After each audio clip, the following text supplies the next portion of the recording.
What is up, Buffalo Fanatics?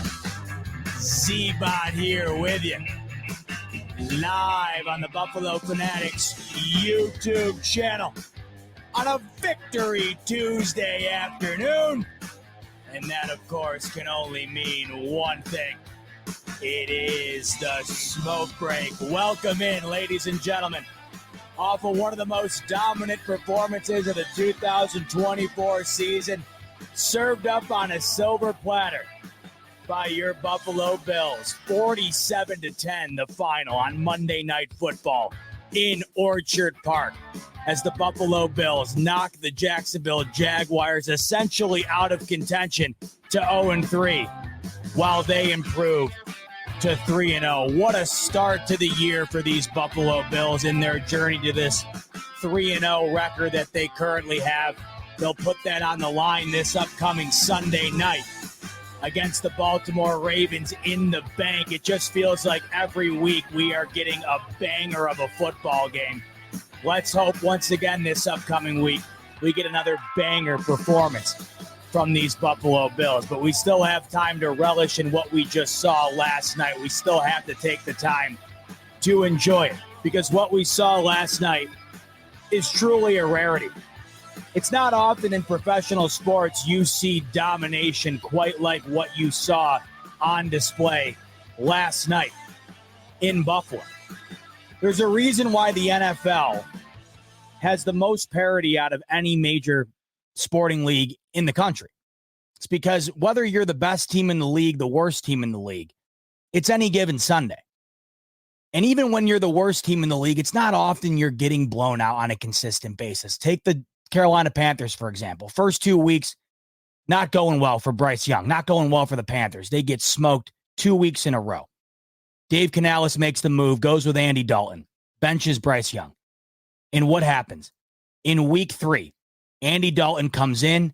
Those Carolina Panthers, who had 13 points through 2 weeks, score 36 points in one game against a Las Vegas Raiders team that just beat the AFC champion representing, or the AFC championship game representing Baltimore Ravens in their place. That's the NFL for you. That's why when you see things like last night, you can't write it off as, oh, it's the Jacksonville Jaguars. That's what people say after the fact. Nobody was saying that beforehand. What we were saying was, this is a desperate Jacksonville football team who essentially has their season on the line tonight. This is a Jacksonville team that's playing for far more than just a victory in week 3. They're playing to save the season. You could argue right now Doug Peterson's playing to save his job. You could argue Trevor Lawrence is playing to preserve his legacy to some degree. You're talking about one of the greatest talents in college football history, one of the most touted prospects in the history of the league. The guy's closer right now to the Daniel Joneses of the world than he is to anything anybody would have projected him to be coming out of Clemson. There was so much on the line for the Jacksonville Jaguars last night. And for them to lose in the fashion in which they did with that much on the line is insane. But you can't chalk it up to just the incompetency of the Jacksonville Jaguars. With the amount they had on the line last night, there's no way they didn't go into that game with the motivation, the mindset that we got to get it done tonight. It's the Bills that forced their hand in playing one of the worst football games of the weekend, one of the worst games played by a team all year long. The goalpost continues to get moved. I've heard it all day today. I've tuned into the TV shows, the radio shows. Oh, it's the Jacksonville Jaguars. Oh, it's the Arizona Cardinals. People pick and choose how they want to define opponents, right? After week 1 against the Cardinals, people were concerned about the Bills' inability to beat the living hell out of them like they did last night against the Jags. People were more concerned about what the Bills looked like in the first half than they were in what the Bills showed us in the second half, which was complete domination. The Bills were down 17-3 at one point. They'd go on to score what? It wound up being, in the second half, the only touchdown the Cardinals scored was a kick return. The Bills would go on to score 34 points. It was essentially a 31-3 run in terms of points scored offensively. But nobody wanted to talk about that. They wanted to talk about the concerns of the Bills not looking that great in the first half against a Cardinals team that won 4 games. Then all of a sudden you fast forward to week 2. Kyler Murray looks like the best quarterback in the league. Marvin Harrison Jr. looks like the guy they drafted him to be. They blow the doors off of the LA Rams. I believe the final score to that one was like 41-10. Absolutely beat the hell out of them. Then all of a sudden it was, the Cardinals might be more than we thought. So within 1 week, the same Cardinals team that had the Bills on the ropes in the first half, all of a sudden, because the Bills struggled against them, it's a bad look for the Bills. But now all of a sudden, maybe it's not so bad. Maybe the Cardinals are better than we thought. I think everybody who had a brain following the NFL knew the Cardinals were going to be better than we thought. They're not a 4-win team anymore. Kyler Murray's healthy. They have Marvin Harrison Jr. That's a team trending upward. And they played the Bills extremely well. Beat the hell out of a Rams team that just beat the San Francisco 49ers this past weekend, a team that was a play away from winning the Super Bowl this past season. The goalpost will continue to get moved. Do not listen to it. Everybody's telling you after 3 weeks, let's see what they do against a real team. Let's see what they got going on in this gauntlet coming up here. Ravens, Texans, Jets. To some degree, I understand it. Those are 3 projected playoff teams right there. And we should learn more about these Buffalo Bills throughout those 3 games. Of course we will. When you're playing against the cream of the crop of the league, that often tells you what your team's made up of. But don't sit here and tell me that the 3 weeks that they've already played are just a write-off. You looked at that schedule before the season started. Those 3 games did not seem easy to you. Maybe the Cardinals game did. But even that, you knew amongst easy games, it wasn't like they were playing the Panthers. Wasn't like they were playing the Patriots. That game seemed a bit tougher than maybe met the eye. And that was their easy game. It's funny how the narrative on Miami changes all the time. When Miami looks great, all of a sudden they're the best team in the league. Everybody on TV wants to tell you they're going to finish ahead of the Buffalo Bills in the AFC East. They want to tell you Tua is a top 5, top 10 quarterback. They want to tell you that Mike McDaniel, an offensive genius, this offense is as good as it gets. You name it. But then all of a sudden when the Bills do their annual ass smacking of the Dolphins, it falls back to reality a little bit. Then it's just, the Bills own the Dolphins. The picking and choosing is ridiculous. You can't have it both ways. The Bills destroyed the Dolphins before Tua ever got hurt. The amount of times I've heard since that game, how impressed can you be against Skylar Thompson? What are you talking about? What are you talking about? That game was over probably the series before Tua even got hurt. When Skylar Thompson came in, both teams just threw their hands up in the air. They might as well have thrown the white flag in the middle of the field, shook hands at the 50-yard line, and went their merry way. That's how that game went down, because it was already over. If that game was a 1-score game when Skylar Thompson came in, I can't imagine that Mike McDaniel is just throwing his hands up in the air saying, we'll get him next time. The game was already over. That's why the rest of that game was essentially kneel downs from both ends of the sideline there. Both teams just said, all right, let's just get out of here. Game's over. The narrative changes constantly. And then this Jacksonville team. Last year, they were 8-3. They've beaten the Bills both times they played them with Josh Allen as the quarterback. They looked far superior than the Bills, in my opinion, last year when they were in London. They looked like the better team. Not only did they beat the Bills, they looked like the better team. 8-3 last year. Playoff team the year before that. A team that was supposed to win the South last year before it all went crumbling. And then a team going into this year with all the additions to that roster. Majority of people had Jacksonville not only threatening Houston for the division there, but of course threatening for a wild card spot. Now all of a sudden, nope. Prior to the season, the Jags had still lost. What was it, 5 straight?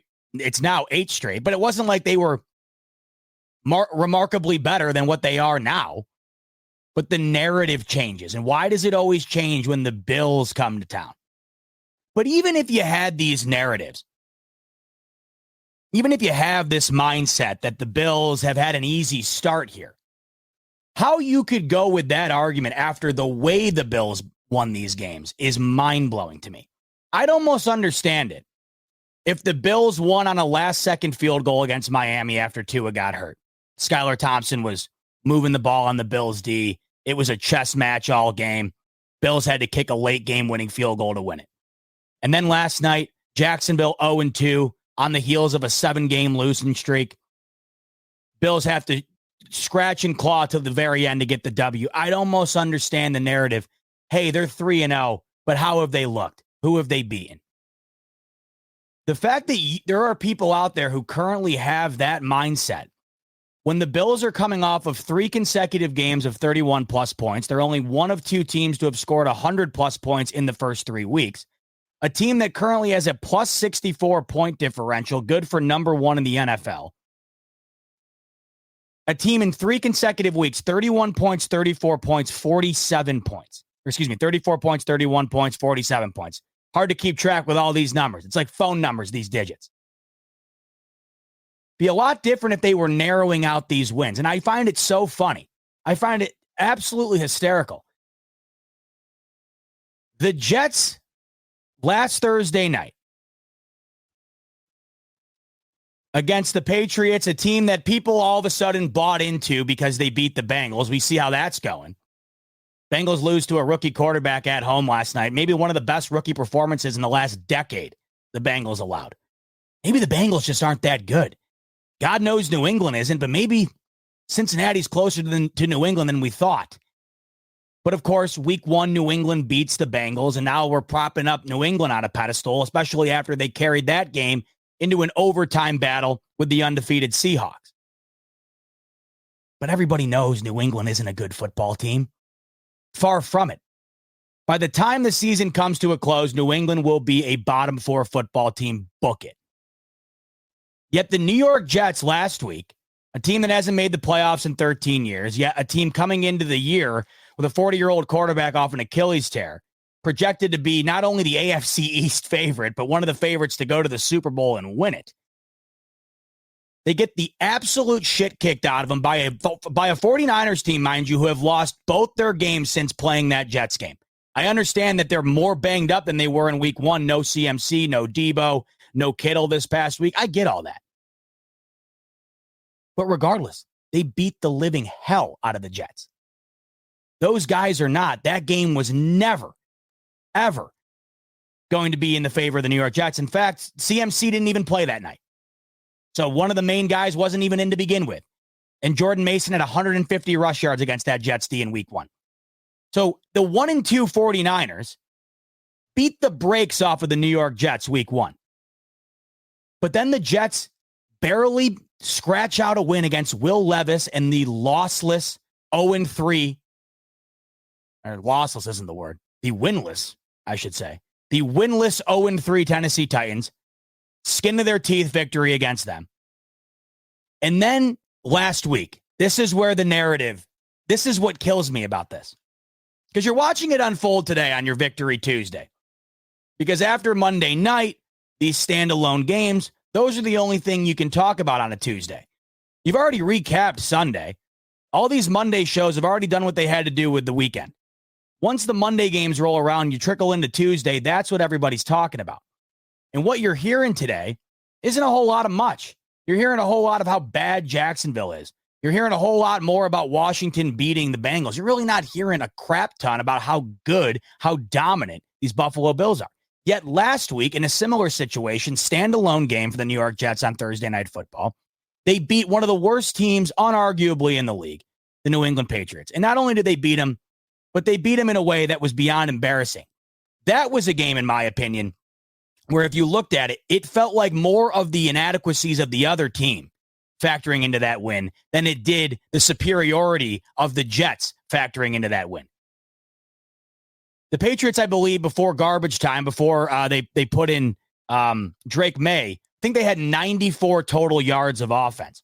The Jets scored 24 points in that game. The Miami Dolphins, the New England Patriots defense in that game was an absolute sieve. The starting field position for the Jets multiple times throughout that game was phenomenal. They scored 24 points. Yet that Friday, last Friday, what did you hear? I told you. What did I tell you? You wanted to write them off after week 1. You wanted to write them off. I didn't write back. Aaron Rodgers, right back to the MVP race.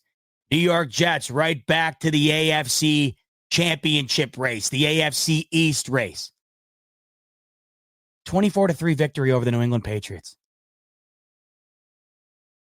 I'd argue 75% of the league could pull off that exact outcome. Yet last night, 47-10, it just feels like, whatever. It's the Jags. They suck. So last week, it's not, New England sucks. Good for the Jets. Should be expected.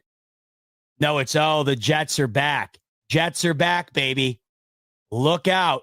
Aaron Rodgers looks like prime Green Bay Packers Rodgers, prime back-to-back MVP Rodgers. This Jets offense, man, everything we thought it would be under Rodgers. This Jets defense is good as we know it to be.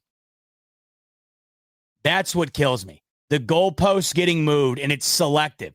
It's from team to team. Now, I don't know if there's Bills fatigue. That's probably what it is. There's probably Bills fatigue because the Bills are so good every year in the regular season. They get to the postseason. They're really good in the postseason as well, but ultimately come up short. So people have just had enough of them, and they're sick and tired of, watching them do well again because they're just expecting the inevitable collapse at some point. But the Jets are the new shiny toy on the block because they have Aaron Rodgers, so it's a lot more fun to, fantasize about the idea of them being far better than they actually are. But when you compare these two things, it's night and day. What the Jets did to the Patriots wasn't even a shell of what the Bills did last night to the Jacksonville Jaguars, and the Jacksonville Jaguars are a much better team than the New England Patriots. Might not be playing like it right now. Compare those two rosters. Go ahead and name me 5 guys on the Patriots roster right now. That's how bad things are in New England. Say what you want about Jacksonville, and they're a bad football team at this point. They've lost 8 straight games. There's no denying it. That's a bad football team. On paper, it's not. I don't understand how they're as bad as they are. It doesn't make any sense, and that's why Doug Peterson's seat is blazing hot right now. That's a good football team on paper on both sides of the ball. I don't quite get it. But you compare those two games, the Bills allow a touchdown more than the Jets allowed to the Patriots, yet the Bills scored double the amount of points that the Jets scored against the Patriots. And it just seems like one team got propped up back onto the top of the pedestal, and the other one in the Bills, it was just like, who have you beaten? What have you done? And that's why I'm on here today to lament once again about what we saw on Monday Night Football. We touched on it a ton last night, Rico and I, on the post-game show. For all those who tuned in, really appreciate it. It was a blast. We've had an absolute blast these first 3 weeks, especially the last 2 weeks, these primetime football games. Rico and I hop on afterwards, and we're having a ball. And how could you not be? These Buffalo Bills are playing the best football in the NFL. And it deserves a whole other smoke break dedicated to talking about it. Like I was kind of getting to at the top of the show. Last night, it doesn't matter how bad a football team is. This league has so much parity that last night is rare. The way the Bills dismantled the Jacksonville Jaguars is rare. You look around the league, for example, I'm a Penn State college football fan. And this past weekend, Penn State played Kent State. They were a 49-point favorite. The Vegas line for Penn State was minus 49. And guess what? They covered. Penn State won 56-0. You go to college football, and the discrepancy between the Big Ten and the SEC and the MAC and the Mountain West, it's like a different sport. It's a completely different sport. The competitiveness between the top of those leagues is night and day. It's not even comparable. There are times in the NBA where there'll be massive spreads. A team like the Celtics going up against last year, who was it? The Pistons, who had like a 20-game losing streak.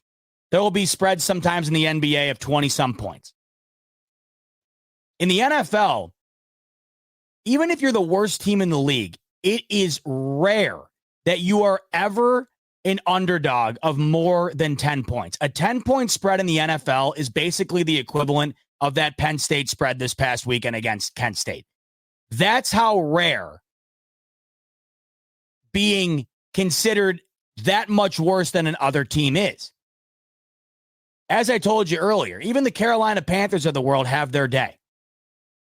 Even the Carolina Panthers of the world can show you any given Sunday that they're far better than what's advertised. In that game against the Raiders, they were like a full touchdown underdog. They won by 14 and scored 36. That's this league.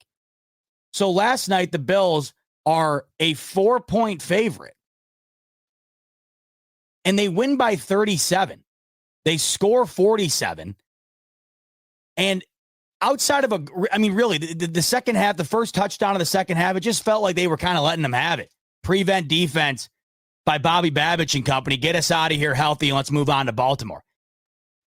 Jacksonville was lucky they even scored last night. That was as big of a beatdown as you'll see. And that's why you can't just write it off as, oh, it's just the Jaguars. Because even if it is just the Jaguars, even if it is just Carolina, it's just New England, games like last night aren't commonplace. That's why what like Minnesota did this past weekend against Houston was insane to me. Because Houston, in my opinion, a far superior team to the Jacksonville Jaguars, a playoff team from last year who got a victory. That's a team that many think will be threatening at the top of the AFC this year. Vikings took them to the woodshed. That's rare. What the Bills did last night, rare. They've done it in back-to-back weeks on primetime television. When the lights were the brightest, these Buffalo Bills have stepped up in the biggest way. Two primetime games back-to-back. The Bills have outscored their opponent in both those games 78-20.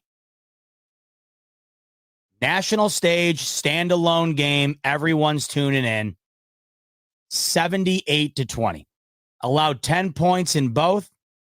31 last week. And mind you, that 31, by the way, against Miami, that essentially, it all came in like the first half. Like I keep mentioning, that game was over so badly that at the end of the game, it just felt like both teams were waiting for the clock to run out. They were just running the ball up the gut, punt here, punt here. It felt like both teams were taking knees. Didn't you have the impression last week that 31 points for the Bills? It kind of felt light. The Bills didn't even score an offensive touchdown in the second half, and they still scored 31 points and won that game by 21. Didn't score a single offensive touchdown in the second half.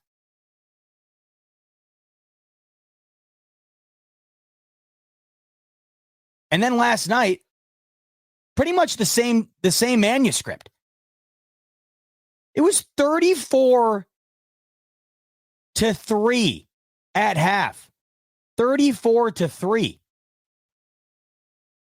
in 30 minutes of football. The Bills scored touchdowns on 5 consecutive drives in the first half. And that's against a team, I don't care how bad you think they are, that was projected to at least finish second in that division and be vying for a playoff spot. And the way that this team is doing it, to me, it's the most impressive football being played right now. I understand an argument for Minnesota. I'd hear that out. Because what Minnesota's doing with Sam Darnold at quarterback, that's mesmerizing to me. I think it's awesome. Good for Minnesota. I think they're playing just as inspired football as the Bills are, just as clean football as the Bills are on both sides of the ball. Because Minnesota's been playing terrific defense and terrific offense. That's the biggest shock in the league right now. But I think it's a shock to many, including myself, what the Buffalo Bills are doing currently with what they have and with what they've lost. The biggest gripe on the Bills going into the year, the biggest accusation towards them was the fact that they were not going to be able to overcome what they lost in the offseason. And I know you guys are sick and tired of hearing about who they've lost, but you have to talk about it because it makes what they're doing with those losses infinitely more impressive, in my opinion. Because the narrative all offseason was that the Buffalo Bills, there was no way they could do anything but regress based on who they lost. When you lose the amount of captains and all pros that this team lost on both sides of the ball, I think that's the inevitable conclusion that people make. But there were some of us who looked at this and said, man, this really does feel like it could be addition by subtraction if they do it the right way. Because we saw what Joe Brady did when he took over last year, and they really did not utilize Stephon Diggs when Joe Brady took over last year. They did not utilize Gabe Davis. They ran the ball more than they threw it. Josh Allen was back to what we want out of Josh Allen, and that's making amazing plays, running the ball, but also playing without reckless abandon. Joe Brady got that out of him last year. So we saw the writing on the wall, and we were thinking, man, there could be some potential here. You also factor in what this defense not only is, but has been under the entire duration of the tenure of Sean McDermott. There was certainly plausible arguments behind why the Buffalo Bills shouldn't be as good as they've been. But there was also that glimmer of hope as to how they could possibly get back there. And what they're doing is capitalizing on all of the things I think we all thought had to happen in order for this team to do just that. Either get back to where they were or, dare I say it, play even better. And I don't know if it's that big of a hot take right now to say that through these first 3 weeks, this might be some of the best football these Buffalo Bills have played under Josh Allen. I don't think it's that steaming hot of a take. This is remarkable what we're witnessing on both sides of the ball. And there's so many things that factor into it that make it that much more remarkable. I mean, when you take into account that last night, the reason why the Damar Hamlin moment was so big is because Damar Hamlin is a guy that 2 years ago you didn't think would be playing football again. And then based on the losses the Bills had and the injuries, all of a sudden it goes from a guy in Damar Hamlin who you never thought would play a snap of football again. Oh my God, he's starting for the Bills. Not only is he starting for the Bills, he's making big time plays on prime time football for this Bills defense.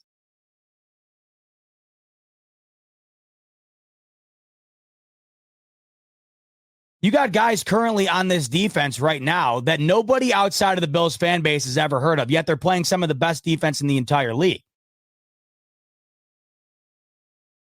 That, to me, above anything right now, is almost unexplainable. The only way you can explain it is 2 words: Sean McDermott. What Sean McDermott is doing right now, it feels like some sort of sorcery. And I don't think that there's any other coach in the entire league that could do what the Bills are currently doing defensively with what they have on that roster. I'm 100% staunch in that belief. You take this exact same defensive roster and put it on any other of the 31 football teams, I don't think it looks like this. There might be a handful that could get the most out of them. Steve Spagnuolo right now for the Chiefs is coaching at an all-time clip defensively. That defense is off the charts. There might be a handful of teams. But I don't know. Because it's not just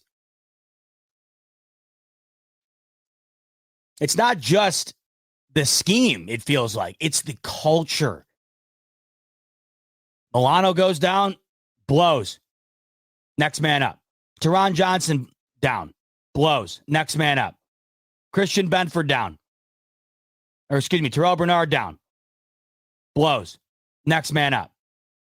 I mean, right now you got Jamarcus Ingram from UB playing top-tier football in the secondary for these Bills. Damar Hamlin, like I mentioned, interception last night, a guy that was never supposed to play football again. Christian Benford right now might be one of the best defensive players in football. Nobody knew him a year and a half ago. Not to mention the revitalization of this front four. You got Von Miller playing prime Von Miller football right now. Greg Rousseau looks like he is evolving into one of the best pass rushers in the sport. And we haven't even gotten to Ed Oliver, who I think out of those two has been the one that's fallen below him just because I think he hasn't had his shining moment yet. Still playing terrific football, and we know how great of a player Ed Oliver is. Plus, I think a lot of these things when it comes to the defensive line, it's very complimentary. Greg Rousseau and Von Miller aren't going to have a day if Ed Oliver isn't also in there messing things up, allowing other guys to make plays. If you remove one of those guys, you're allowing the offense to focus more in on other guys, and it ruins the whole thing. It's a collective unit that's playing absolutely terrific football right now. You can also mention in there A.J. Epinesa last night had an extraordinary sack. It's just a well-oiled machine isn't even doing it justice. It's a rotation, and it doesn't matter what the pieces are within that machinery. So long as there's a piece put in there by McDermott, it continues to rotate and rotate and rotate without a single misstep. Last night, let's talk about this defense. Because to me, there are so many things right now that are making up what I think to be maybe the most complete Buffalo Bills football team that they've had under Josh Allen. And that's insane to say. But it's really starting to feel like that. The numbers are starting to reflect it, and the scoreboard is really starting to portray that. Really. This defense last night, just to give you an example, if we're talking about the things outside of what we already know, what we already know is that Josh Allen, top 2 quarterback, you can debate it, you can debate where you want him within that. To me, you know where I have him. But you have that. So any given week with Josh Allen, who in my opinion, we'll talk about it a little bit later, but in my opinion right now, he's the MVP of the league. You already know you have that on your side. You're already aware of that. So therefore, you bake that into how you evaluate the Bills. You already know that regardless of who's going to be out there, the Bills are going to have at least a sound defense. You can't fathom the Bills having anything other than a top half defense. You also know by now that with Joe Brady that they're going to run the ball, and they've had success in doing that. But it's the little things that are going unnoticed because of guys like Josh Allen who overshadow everything. Every little thing about this team right now is being done at a top tier level, all the way from the top down. Brandon Beane and the team that he has constructed. Do you think that this team would be as good as it is without the depth that they've had to fill in for these injuries? Do you think it would be as good as it's been without the pieces put around Josh Allen to succeed? There might not be a Stephon Diggs out there. They might not have the Jamar Chases of the world. They might not have the Philadelphia roster on offense that looks like an all-star team when it comes to the weaponry department. But they got the right guys. Also in the trenches as well. Then, of course, the coaching. Like I just got through saying, this defense is not what it is without Sean McDermott. Then, of course, the quarterback. The 2 coordinators right now, I think, are doing the Lord's work at the coordinator position. Find me 2 better coordinators in the league on the same team right now doing what these guys are doing in Babich and Joe Brady. But it's the little things that go unnoticed and nobody will talk about. And to me right now, it's the defensive line and the offensive line. We know the weakness right now for this Bills D, and you really wouldn't know it based on watching any given Sunday the first 3 weeks. You really wouldn't know it. But of course, on paper, the weakness right now is the secondary. Hasn't even been a factor, pretty much based on how dominant this Bills defensive front has been. What did they have last night? Another 5 sacks? Last night, the Bills defense blitzed at a 16% rate. 16% blitz rate. Yet applied a 35% pressure rate with 11 different players registering at least 1 QB pressure in the ballgame. The cohesiveness of this team right now, the complementary football, is exemplary. It's literally a masterclass. What you're seeing in terms of complementary football right now could be taught at a university in terms of how it's supposed to be done. Because on the defensive side of the ball, you're blitzing at a 16% clip, yet you're getting home at a 35% clip with 11 different guys registering a pressure. You flip over to the offensive side of things, and it's the same story. The Jags doubled the Bills' blitz rate last night. Doubled. Bills had a 16% blitz rate. Jacksonville had a 32% blitz rate. You would think the team that blitzed more than double the amount of the other team would have a higher pressure rate because of it. The Bills' defense, 16% blitz rate, 35% pressure rate. The Jags blitzed on 32% of dropbacks with only a 23.5% pressure rate.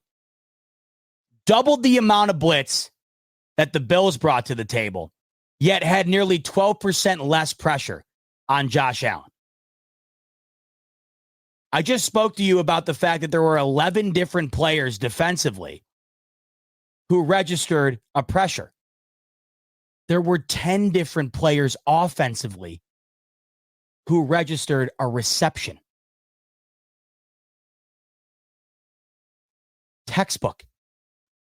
Like I said, this would be the course in complementary football at your local, at UB, whatever, right down the road, wherever.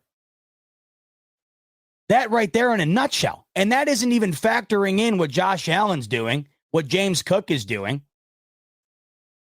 This is just the little things that go unnoticed that no one's going to talk about. This is what's propelling these Bills to look like one of the best football teams in the league through 3 weeks. It's guys like Spencer Brown. Once again, the amount of guys on this team right now that outside of the Bills fan base, nobody knows. Spencer Brown, a guy with a long injury history that was on the fringe going into last year. Nobody knew what the future would hold for Spencer Brown. They knew, though, he'd have to have a great year last year in order for the Bills to extend him, and that's exactly what he wound up doing. He was phenomenal, and he, alongside Deion Dawkins and the rest of the line, were able to contribute to what I thought to be the best offensive line the Bills have had with Josh Allen. They haven't skipped a beat going into this year. Spencer Brown, once again, a guy that was seemingly on the fringe not all that long ago in terms of what the future was going to hold for him in Buffalo. Spencer Brown last night allowed 0 pressures. 0 pressures on 35 dropbacks. That was his 3rd straight game, allowing 0 pressures. All 3 regular season games for the Bills in 2024, Spencer Brown has not allowed a single pressure. And many might argue, well, who the hell was he going against? Well, last night it was Travon Walker for the Jacksonville Jaguars. That was the first time in his entire NFL career that he had been held without a single pressure in a football game. That's a man last year that posted double-digit sacks in 2023. Travon Walker had 10 sacks in 2023. There has never been a single game he's played in where he has not registered at least 1 pressure in the football game. Last night, Spencer Brown with the hat trick holds him to his worst performance of his NFL career. That's just one guy. Josh Allen never sacked. The pressure rate compared to the blitz rate, a fraction of what it should have been. And that's why everything just seems to be clicking. The defensive line is getting home. There's nothing down the field. They're sacking the quarterback at an all-time rate. These teams can't move the ball. Then offensively, the offensive line playing some of the best in the league. Josh Allen has the ability to take what's coming to him as opposed to having to force anything. That has led to 0 interceptions for Josh Allen. That has led to over a 70% completion percentage, the best of his career. If there's one thing about Josh Allen that you would not guess, it would be that he currently is the best short passing quarterback in the NFL. Josh Allen currently through 3 games has the best success rate in short yardage throws in the entire NFL, registering the 2nd most yards within those throws in the entire league. And last night, there was no better example. You saw exactly that. Right out of the bat, right off the bat, right out of the chutes last night. First snap of the football game. What was it? Shotgun snap, 2-step, 3-step drop back. There's James Cook on the left side of the field, out of the backfield. 20 yards. Just a quick out route to the running back on the game's opening play. 20 yards. That same drive when they got faced with a 4th and 3, they lined Shakir up in the backfield. Pretty much run the same play that they ran last week to James Cook for the touchdown against Miami. He's wide open. Dink, dunk, boom. There it is. And all night long, right on that first drive and throughout the whole game. It just felt remarkably easy. And that's probably because it was. I was watching the highlights earlier. The top comment right now on the NFL YouTube page's highlight reel of the game last night, the top comment, someone said, Josh Allen looks like a dad at a kid's birthday party. And you know what that means. The dad's playing all-time Q. These little kids are rushing after him, and he's throwing darts all over the backyard, doing whatever the hell he wants. That was like a full-time team playing a regular season game last night against a practice squad type team playing at their practice facility last night. That's what that felt like. That's what that looked like. But when you factor in what the offensive line has been able to do, you factor in the progression of Josh Allen's decision-making. I mean, it's off the charts. A guy that was projected to be one of the most raw quarterbacks to ever enter the league, that needed the amount of refining that he needed, projected, right, to get to where he is now. You know the saying, it would defy math itself. Even in his 7th year, the progression is off the charts. Because last year, even in week 1, just a season ago, pretty much a year from right now, Josh Allen, week 1, had 4 interceptions against the Jets, and it was the reason they lost the football game. The guy hasn't forced a single throw through 3 games. 1, he hasn't had to, but 2, this is the biggest key to me. You could argue at times he never really had to, even last year. But it was the sugar high Josh Allen, as we would refer to. I got to do it. I got to make a play. It just feels like I got to do something here. He's not doing that anymore at all. And I can't think it's just a stint here. We're talking 3 straight games where he's done the exact same thing, and it's registered the most points scored in the NFL. Right now, the Buffalo Bills are the number 1 scoring team in football right now. This is the team that was supposed to make a massive regression with the loss of Stephon Diggs. They are the number 1 scoring team in the league right now. Have yet to score less than 31 points in 3 consecutive football games. What Josh Allen is doing right now, the most impressive thing to me is the simplicity of it. It's funny. The guy who can make any given play on a football field, the guy who can make the play that 30 other quarterbacks in the league can't, is currently playing his best football because he's making the play that probably all 31 other quarterbacks in the league can make. But he's doing it at such an efficient rate. He's doing it at such a high success rate that look what it's leading to. That's the irony in all of this. Josh Allen was always the quarterback that could make the play nobody else could. But the argument was, can he implement more of the plays that everybody can make in pursuit of not turning the ball over, maintaining possession, sustaining drives, moving the sticks, scoring points. That's exactly what he's doing. How ironic that Josh Allen, who has now become the quarterback through 3 weeks, best known for his short passing yard game, is playing probably the best quarterback of his career right now. Because right now, Josh Allen is the overwhelming MVP favorite. As I told you on Twitter yesterday, he would be. Because when you're looking at these primetime games, they stand alone, and the factor that these games have into the decision-making for these MVP voters is far more than you realize. These standalone games, when everyone sits and watches you and you alone, they weigh in on these individual accolades so much more than a game buried in the 1 p.m. window. If Josh did what he did yesterday against the Jags at 1 p.m. in Buffalo on Sunday, you might not be hearing nearly as much about the dominance that he's displaying. Buffalo Fanatics, what's going on? This is Pierre the Kingpin, and I wanted to talk to you today about Cigars International, which is the ultimate destination for premium homemade cigars. Known as the industry leader, Cigars International offers the largest selection, unbeatable prices, and a customer service experience that's second to none. Whether you're new to cigars or a seasoned vet, Cigars International makes enjoying cigars easy, approachable, and fun. Cigars International is the go-to retailer for all things cigars, with the biggest selection of premium homemade cigars available anywhere. Cigars International offers unbeatable deals and discounts, making it easy to stock up on your favorite or try something new without breaking the bank. With fast free shipping and their 100% satisfaction guarantee, you can shop with confidence knowing that Cigars International stands behind every order. They have good relationship with vendors that helps provide great low prices. Whether you're new to cigars or a seasoned pro, Cigars International makes it easy to find the right cigar with helpful guides, staff reviews, and expert advice. It's not just about cigars. Cigars International also offers a wide range of accessories and more to elevate your smoking experience.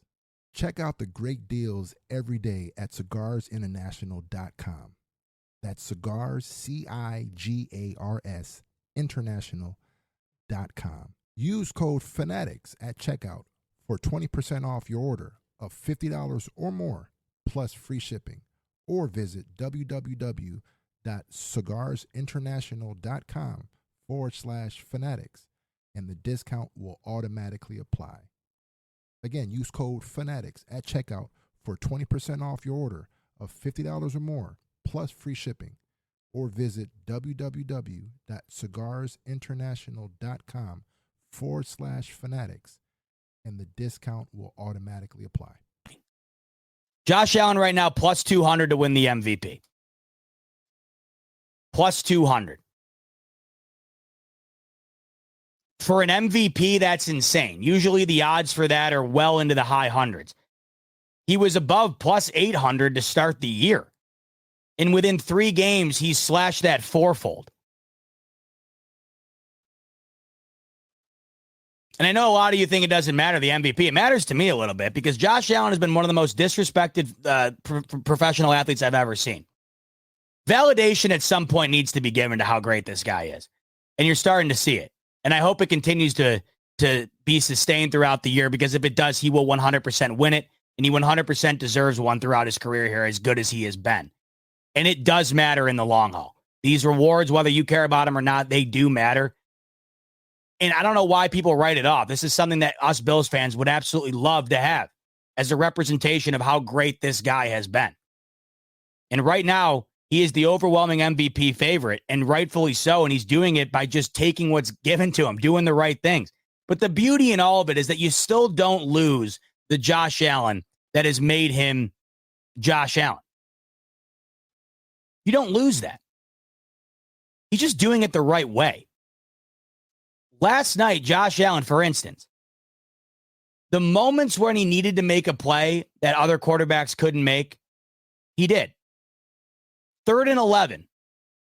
Josh Allen hasn't been running it as much as we're accustomed to under Joe Brady. It might be because of the hand injury. Who knows? He hasn't been running it as much, but he's been running it efficiently. He's been doing it when necessary, which is what everybody always wanted all along. It felt like at times Josh was running himself into issues for the hell of it. Last night, you had 2 great examples. There was a 3rd and 11. Josh Allen against man coverage, he knew what was coming. Immediately faked the pass, ran right up the middle. It was the one he slid right at the first down line. First down. 3rd and 11. That's a play right there. That's quintessential Josh Allen. The instinct to do that in that moment, and then the ability to execute it. Then there was another one, 3rd and 5. There were 2 third downs where Josh Allen had his longest runs of the game. Done in the right moment, the decision-making and the execution off the charts. So those are the moments you don't lose, despite all the great he's doing in the short yardage game. But then the play like to Dalton Kincaid on 3rd down for the touchdown. Who else is doing that in the league? There might be a couple, right? Mahomes could do it. There's a few. But you're still not, the overall point is you're not losing those unique moments that very few quarterbacks in the league are able to do. You're just getting them when they're necessary. You're not getting them on 1st and 10. You're getting them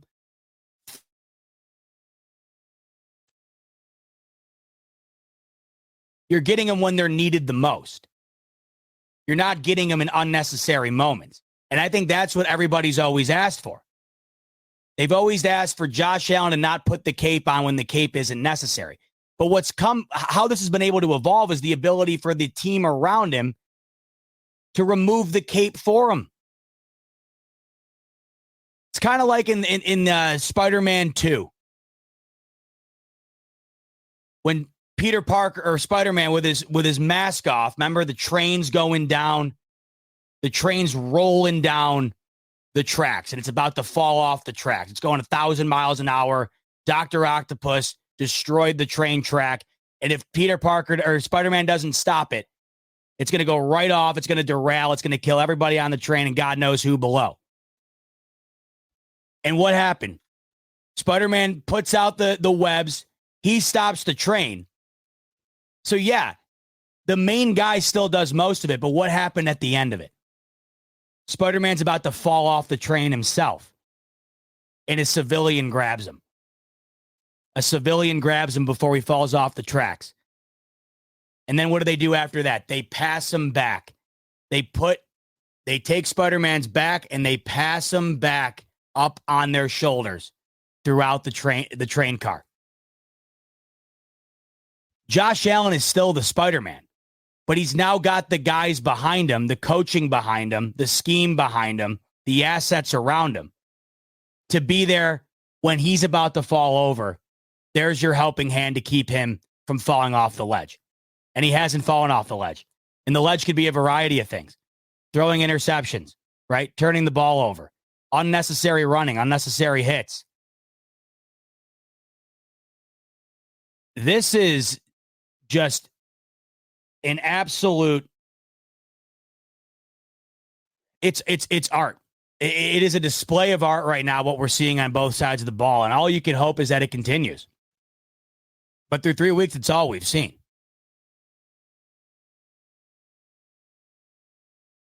And it's a hell of a test this upcoming Sunday. And once again, you're talking about a moment. I'm talking about how big these primetime games are.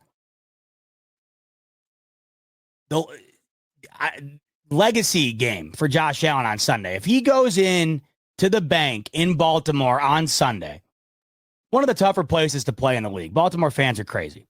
If you go into that stadium against the two-time MVP, the team that was in the AFC Championship a year ago, if you go in and play the way that he played the last couple of weeks here, what more do you need to see? I'm sure after that, if it does end up happening, we'll see. We'll see what he does against those Texans and his former teammate in Diggs. We'll see what he does against that New York Jets defense. It's always going to be something every given week. All I know is I have 3 games of the season thus far. So does all 32 teams. And what I've seen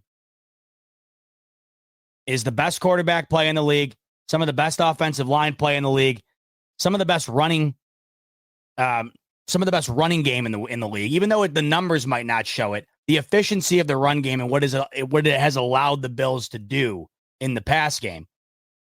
The numbers in the run game aren't going to blow your mind.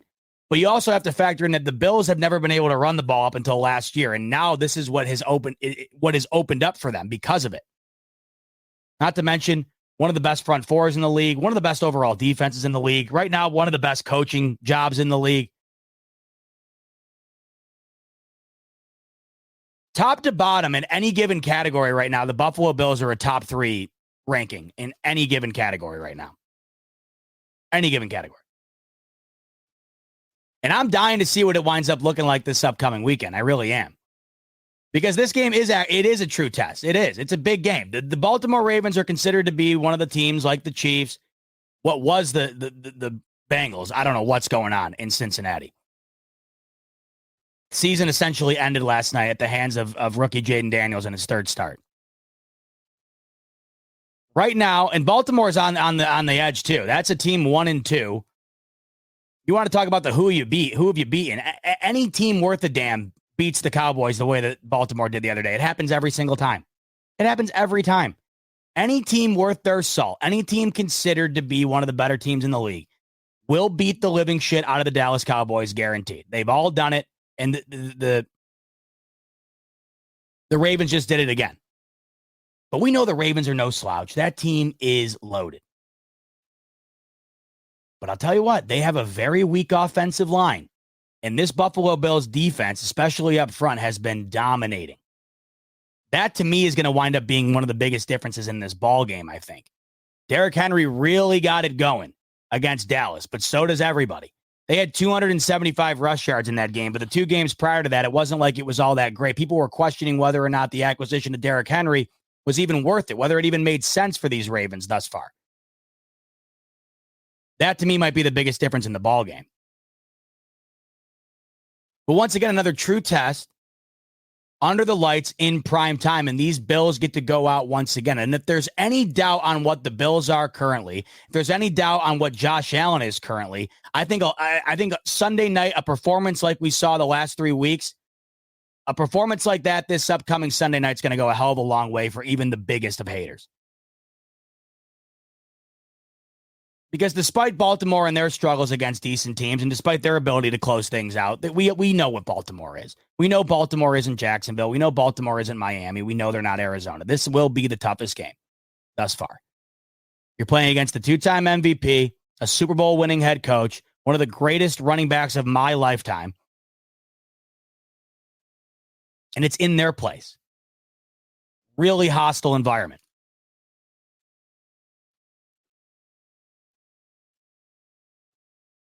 I cannot wait for that game. My wedding weekend, too. Loaded up weekend. Loaded up. Today, right before I joined it, I was at the wedding hall dropping off everything, getting everything set up. And I was just thinking to myself, how lucky am I to have had these Bills do what they've done going into the wedding? It just adds that much more excitement and that much more happiness to my plate. Obviously, the wedding's going to be great regardless, but if the Bills got waxed last night, it'd be like, oh, that's a bummer, right? That's a bummer. Just clicking on all cylinders, carrying that in. And I'll tell you what, a win against the Ravens on Sunday night would be the ultimate. It would be like the little bride and groom on top of the wedding cake. That's what that would be for me this upcoming weekend. And I cannot wait for that game.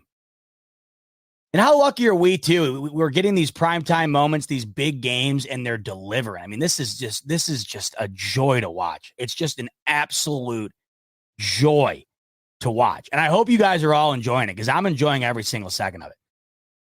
I mean, last night, it almost got to the point where it was getting redundant. You were getting bored with how great this football team looked. Now, that's something I don't think we can get used to. But it just goes to show you the extent in which this team can be great. Because last night, they're so great, it's almost to the point of boredom. Even if they bring to the table, like last night, if they bring to the table 3/4 of that, they're going to be able to beat any given team any given week. Last night was it was utter dominance. It was absolute utter dominance.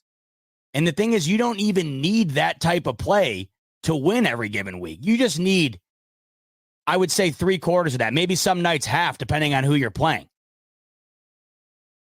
That's what you're getting from these Bills right now. You're getting such dominant play that it feels like even if they did take a step back and, kind of reverse back to the mean a bit, the way that seasons typically play out, when you're so far above that mean, if you do wind up coming back to earth a bit, your back to earth is still one of the best teams in football.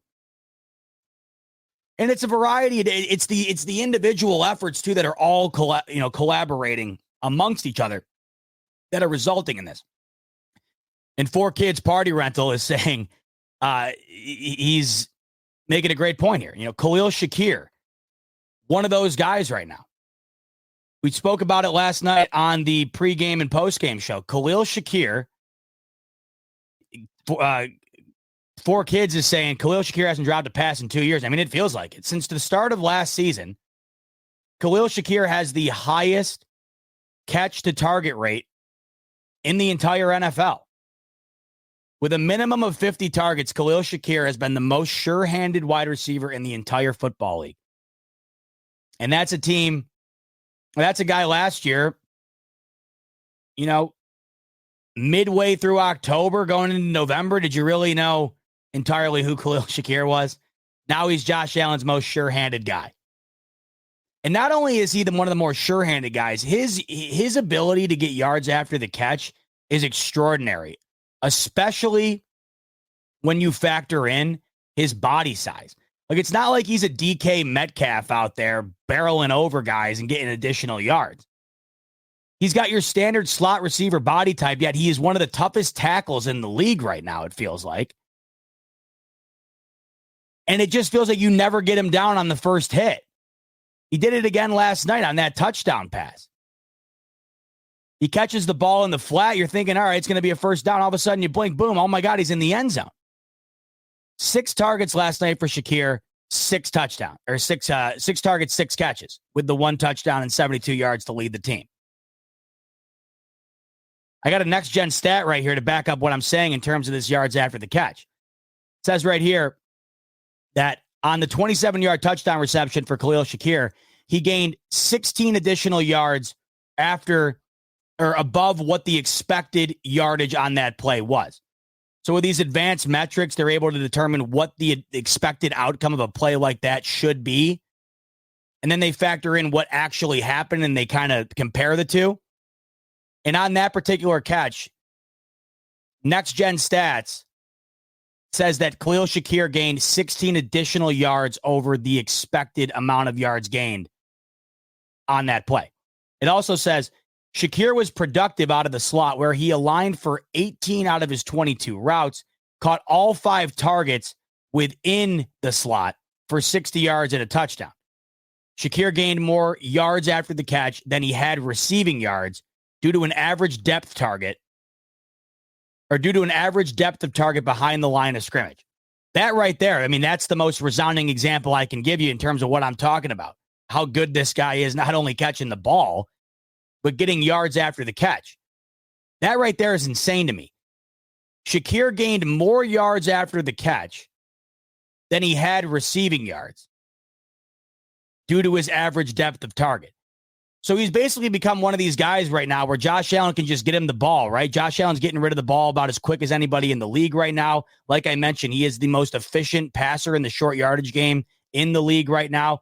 And this is adding a whole lot to it. You get it to a guy like Khalil Shakir, and he just makes mountains out of molehills. Catch in the flat, an additional 16 yards over expected. Boom, he's in the end zone. Richie Fresh coming in. Richie, he's saying Shakir is our Edelman, plain and simple. That's how it's felt through the first few weeks here. I mean, really, that's how it's felt since about the midway point of last year. And that was always one of the bigger criticisms for these Bills in terms of weapons. Yards after the catch. Shakir's been extraordinary. And he led the way last night. But to me, this committee approach is incredible. And the way Josh Allen said it last night, that's been making some headlines today. You can infer in that what you want.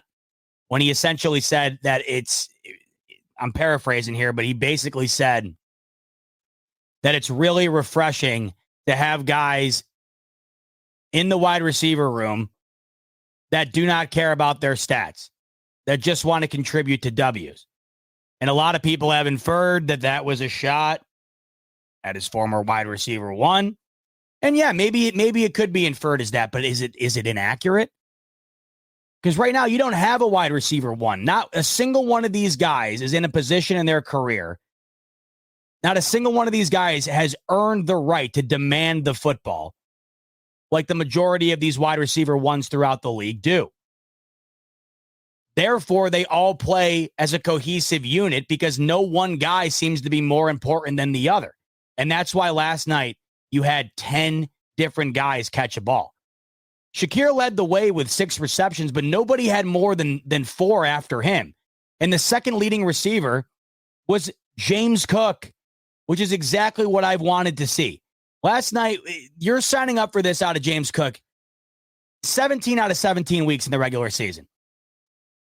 39 rush yards, 48 receiving yards, and a touchdown. You're getting just under 100 yards all purpose and a touchdown. And he's been bringing that to the table every single week.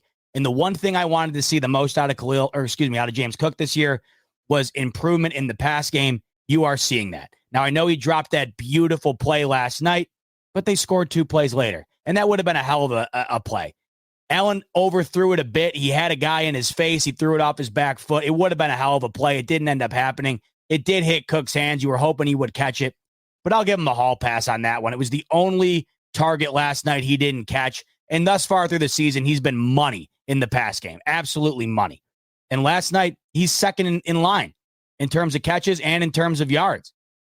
But when you're looking up and down this list of receivers in the production, it's just incredible how it all formulates, because you're looking at Josh Allen's numbers last night. He only threw 2 passes in the second half.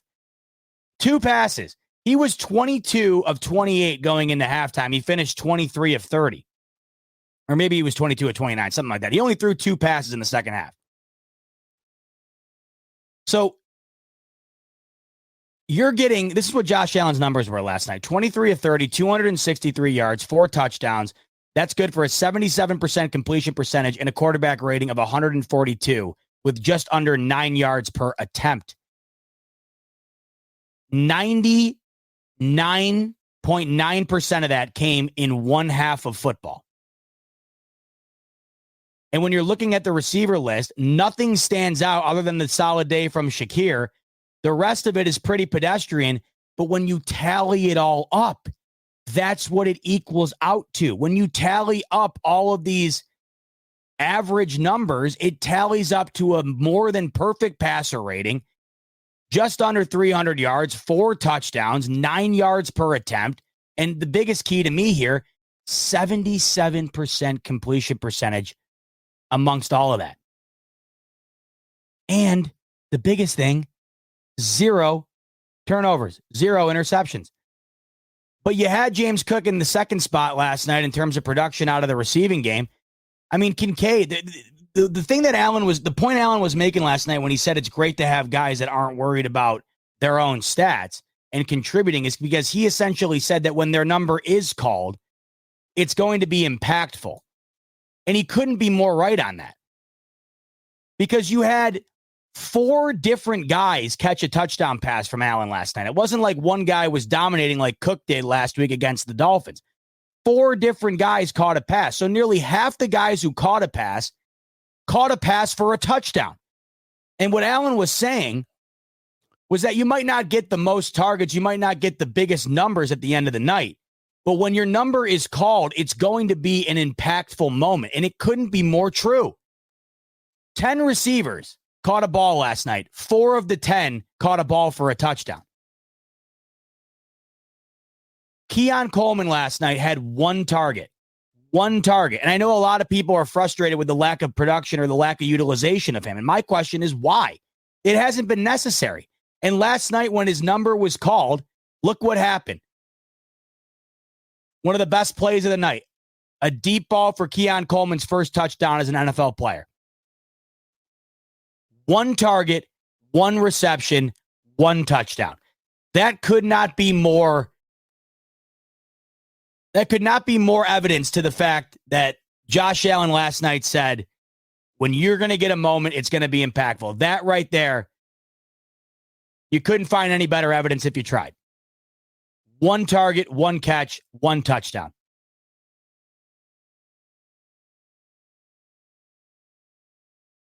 And when you look at this, yes, Khalil Shakir led the way. 6 receptions, 1 of them was the touchdown. But Dalton Kincaid, only 3 catches. 1 of them was a touchdown.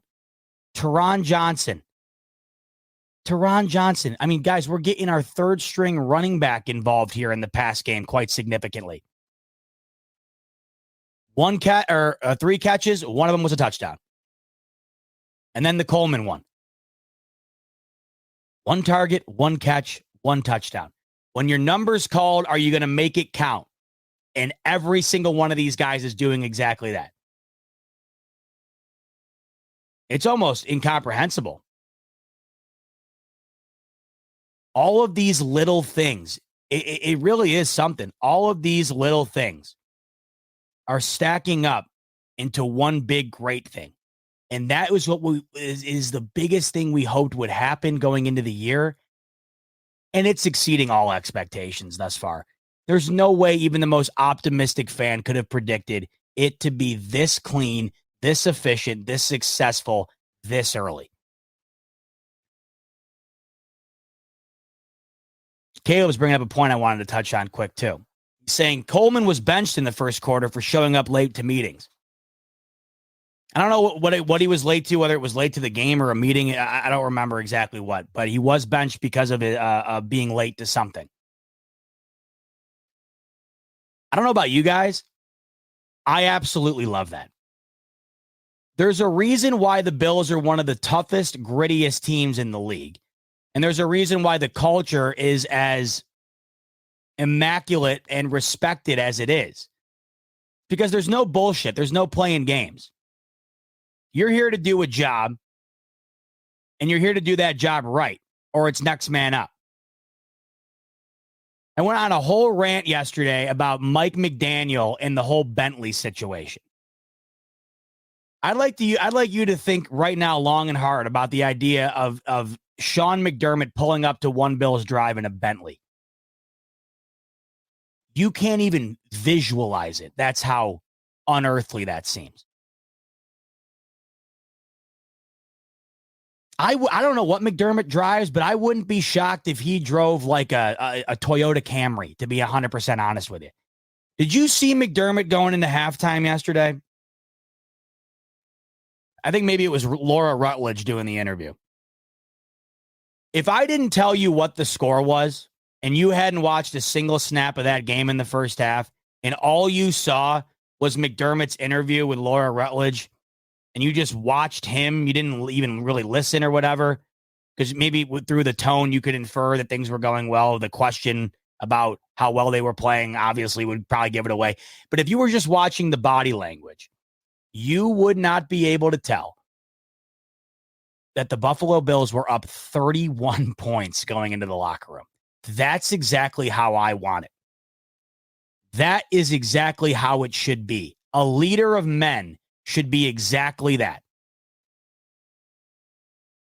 You wouldn't be able to tell if the Bills were up by 1, up by 31, or down by 1, or down by 31. That's what I want out of my head coach. Because that's what a leader of men looks like. Never too high, never too low, always preparing for the next moment, always knowing this is business. And Josh Allen's very good at that as well. Josh Allen's extremely good at that as well. You're seeing all these guys throughout the league, some of these clowns like Cam Taylor-Britt for the Bengals, talking a world of shit just to go out and lose. I can't stand that stuff. Talking about how the Washington Commanders offense is a simple college offense. They went out and scored 38 on them with a rookie quarterback in his third start. The Bengals have been doing this forever now. The Burrowhead. Better cancel those tickets. I cannot stand that type of approach from a football team. The arrogance, the cockiness. And what do they have to show for it? You know, if there's any team in the league that should be doing that, it's the Chiefs, and they don't do it. And why? Because they're all about the next one.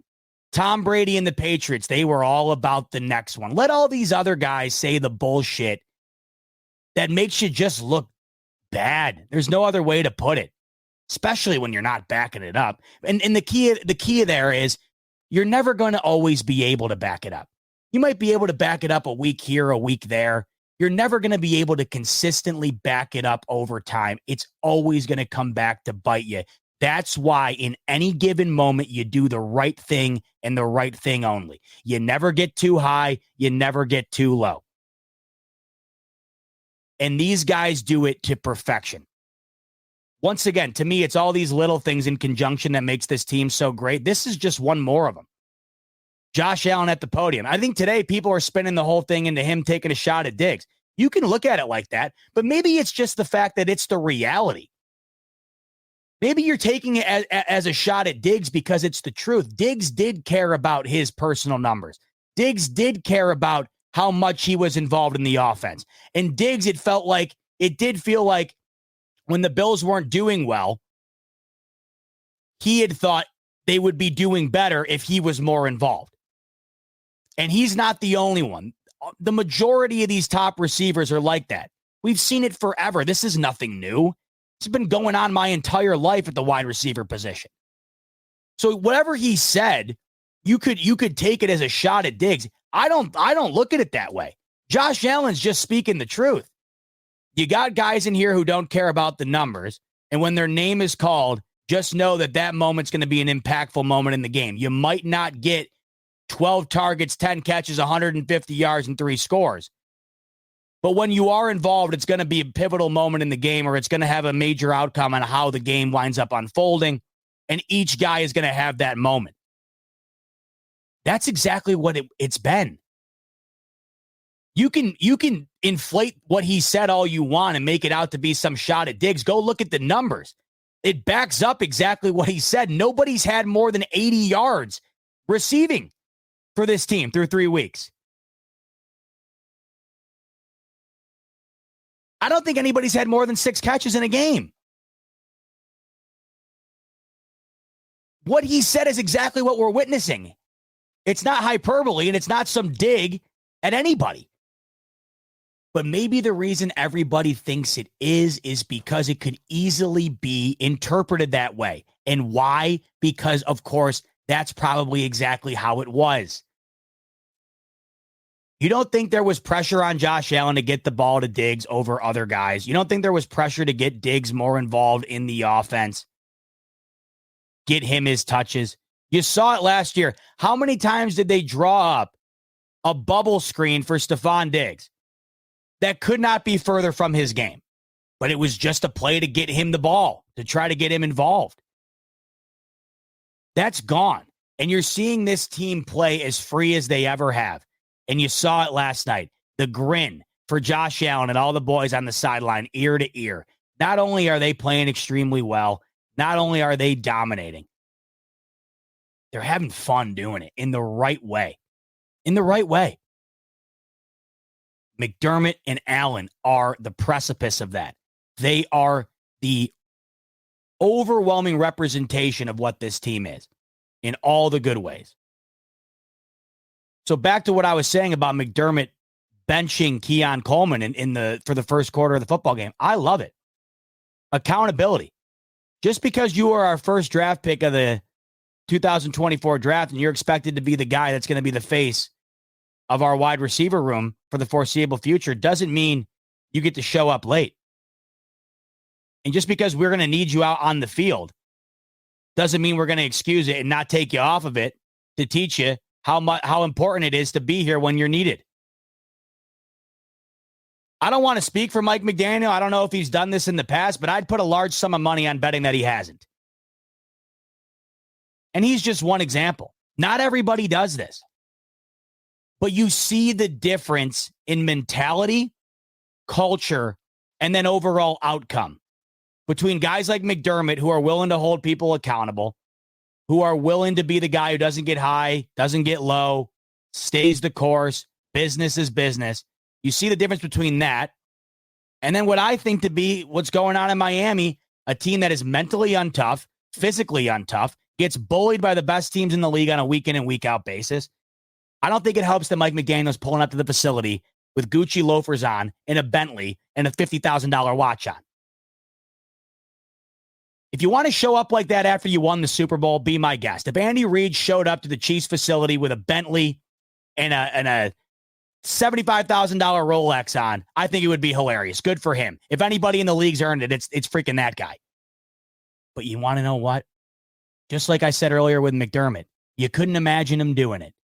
And it's probably the reason why they're so successful, because I think that those guys who allow themselves to get caught up in all this are more susceptible to not pursuing the ultimate goal at hand. The guys that are dialed in are the guys that are succeeding the most. And you might not think that the Bills have the success to show for it, but they are the most winningest team outside of Patrick Mahomes in the last, what is it? I think ever since Allen's entered the league, 64 wins or something like that. It's either under Allen or maybe it's the last 3 seasons. Last 4 or 5 seasons, the Bills only trail the Chiefs in terms of total wins in the regular season and the postseason. So you might not think that they have the success to show for it. Nobody does. Outside of the Kansas City Chiefs and the Tampa Bay Bucks in a one-off and the Rams in a one-off, nobody's got the success to prove it. The Bills have been the most successful franchise outside of the Kansas City Chiefs in the league the last half decade or so. I know that they don't have a trophy to show for it. I know they only have one AFC championship to show for it. But in terms of getting it done on a week in and week out basis, the Bills only trail the Chiefs in terms of success in the NFL. And I think there's a reason for it. And McDermott's certainly one of them. Josh Allen, of course, certainly one of them. The way that they carry themselves, represent the organization from top to bottom. It all makes sense. It all adds up. They do the right thing all the time. And right now they're doing all the right things on the football field all the time. And it's resulting in a hell of a fun watch. And I'm loving every single second of it, as I'm sure you are. And I hope it continues. And I hope this upcoming week we get a hell of a lot more of it, because they're going to need it against this Ravens team. And if it happens again against this Ravens team,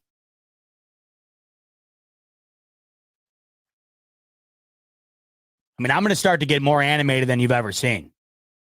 If the Bills are able to go and execute what they did the last couple of weeks here against the Ravens on Sunday night, or at least come close to it. Like I said, I don't think you're going to get that continuously. But if they can find a way to channel like half of that or 3/4 of that this upcoming Sunday, I think that that's going to be good enough to win the football game. I do. You know, the Chiefs in week 1 against the Ravens, they didn't look particularly great at all, and they still wound up winning that football game.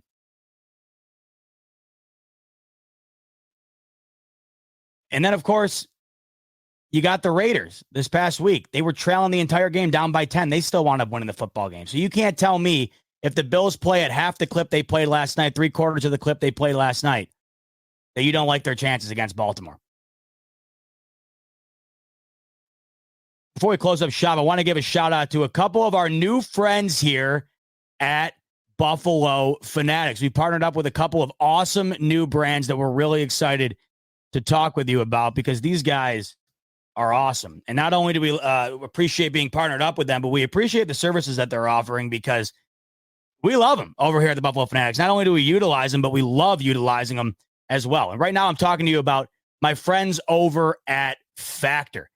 Factor right now is offering a killer deal that I have for you in the link in the description below. They're offering 50% off your first meal box plus 20% off your next month after that. The website is factormeals.com/Buffalo50 with the promo code Buffalo50. So you might be wondering, hey, Bob, what's this box you're talking about? These meal boxes, what is it? Let me tell you.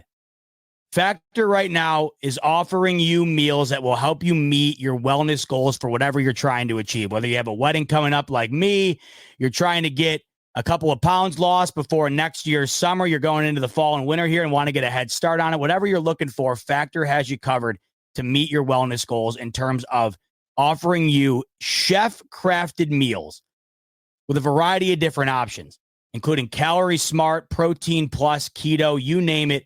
Factor has you covered. It's fresh, never frozen meals that are dietitian approved and ready to eat in just 2 minutes. I've been saying this and it couldn't be more true. I hate going to the grocery store for a variety of reasons, but no more than the fact that I actually have to get up and go to the grocery store and deal with a million people. I actually went to the grocery store on Sunday, this past Sunday. It was a zoo, an absolute zoo.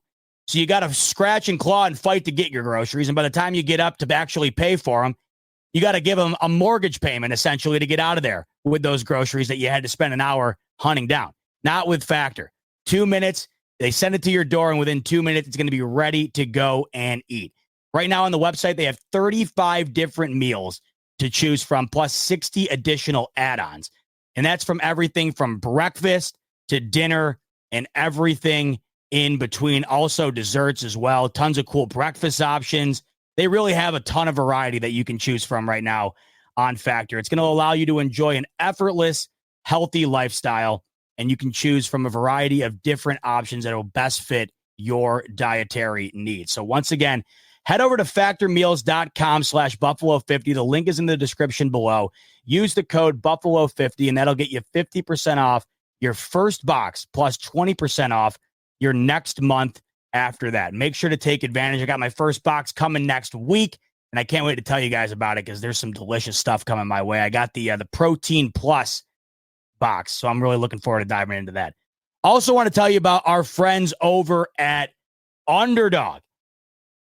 The Bills might not be looking like an underdog, but if you want to get in on what the Bills are doing to these underdogs, then download the Underdog Fantasy app. It allows you to get into the game in a whole different way and have that much more fun, not only watching our Bills, but the NFL as well. With football in full swing, you got a variety of different games on when the Bills aren't on. Like, for instance, this past week, you have a full slate of Sunday games. You want to have a little bit of action on it, making it a bit more fun. Underdog Fantasy is the way to do it. Over 1 million fans across 33 states got in the game last year by making picks on Underdog. And the beauty of using the app is that you can win up to 1,000 times your money just by choosing higher or lower on your favorite player's stats, like touchdowns, passing yards. And last night would have been a perfect opportunity to do this. And maybe you can get in on it this upcoming weekend with Josh Allen against the Ravens.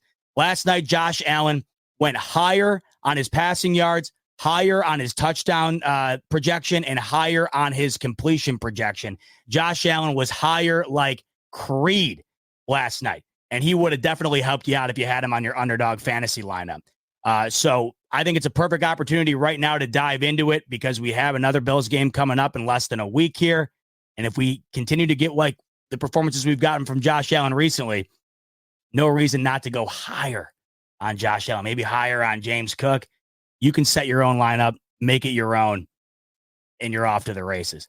Making picks on Underdog, super straightforward, and signing up is even easier. Just head over to Underdog's simple-to-use mobile app or UnderdogFantasy.com and sign up with the promo code BMafia. And Underdog will give you a free pick to use on your first cash pick'em entry, plus up to $1,000 in bonus cash when you deposit. That's Underdog Fantasy, promo code BMafia to claim your new customer special of a free pick and your deposit offer. We also have the link right down in the description below so you can take advantage of it right there. Must be 18 plus, 21 plus in Massachusetts and Arizona, 19 plus in Alabama and Nebraska, and present in a state where Underdog Fantasy operates. Terms apply. Void in Colorado. Concerned with your play, call 1-800-GAMBLER or visit www.ncpgambling.org. Arizona, 1-800-NEXT-STEP, 1-800-639-8783, or text NEXT STEP to 53342. New York, call 24/7 the 24/7 Hope line at 1-877-8-HOPE-NY or text HOPE-NY at 467-369. Underdog Fantasy link is in the description below. All right, so tonight coming up, my main man Rico is going to be hopping on with you, and I know that he is fired up to dive into this one again, as I was with you this afternoon. And then later in the week, we're going to be diving into a preview of the Baltimore Ravens game. I don't know exactly what the schedule is looking like yet. I got the wedding on Friday. I'm booked up Thursday getting ready for it with the rehearsal dinner and whatnot. But sometime between now and tomorrow, I'm hoping to have my good buddy Bobby Baltimore on, who covers the Baltimore Ravens, hoping to have him on the channel to talk about what we can expect this upcoming Sunday. So I'm really looking forward to that. I'll keep you posted on what ends up happening in terms of when we're going to do that. So make sure to follow me over on Twitter, and I'll keep you updated when that's about to go live. But tonight, you got the Rico Report coming at you right here on the Buffalo Fanatics YouTube channel, and Rico's going to dive into a whole lot more about what we saw last night, which was utter dominance in the absolute best way. That's going to do it for us today on this episode of The Smoke Break. On your way out the door, hit that like button and that subscribe button if you'd be oh so kind. Really appreciate it. Also, make sure to check out all those awesome links in the description below. Also, by the way, on your way out, be sure to check out the Autograph app. I've been telling you guys about them all season, but the link's in the description below for the Autograph app as well. I absolutely love that app, and today's a perfect day to use it because you can listen to all the top YouTube shows, all the top podcasts right on the app, including the top tweets and articles surrounding the Bills, all within one app. And while you're doing it, you earn fan points that you can use to redeem for jerseys, tickets, you name it. So much cool stuff going on in that app. It's free to download. Links down in the description below, alongside of our other links as well. That's going to wrap it up here for this afternoon edition of The Smoke Break, a Victory Tuesday afternoon edition of The Smoke Break. Thanks so much for tuning in. As always, everybody, we'll talk to you later in the week. Much love, as always. Enjoy Victory Tuesday, and go Bills.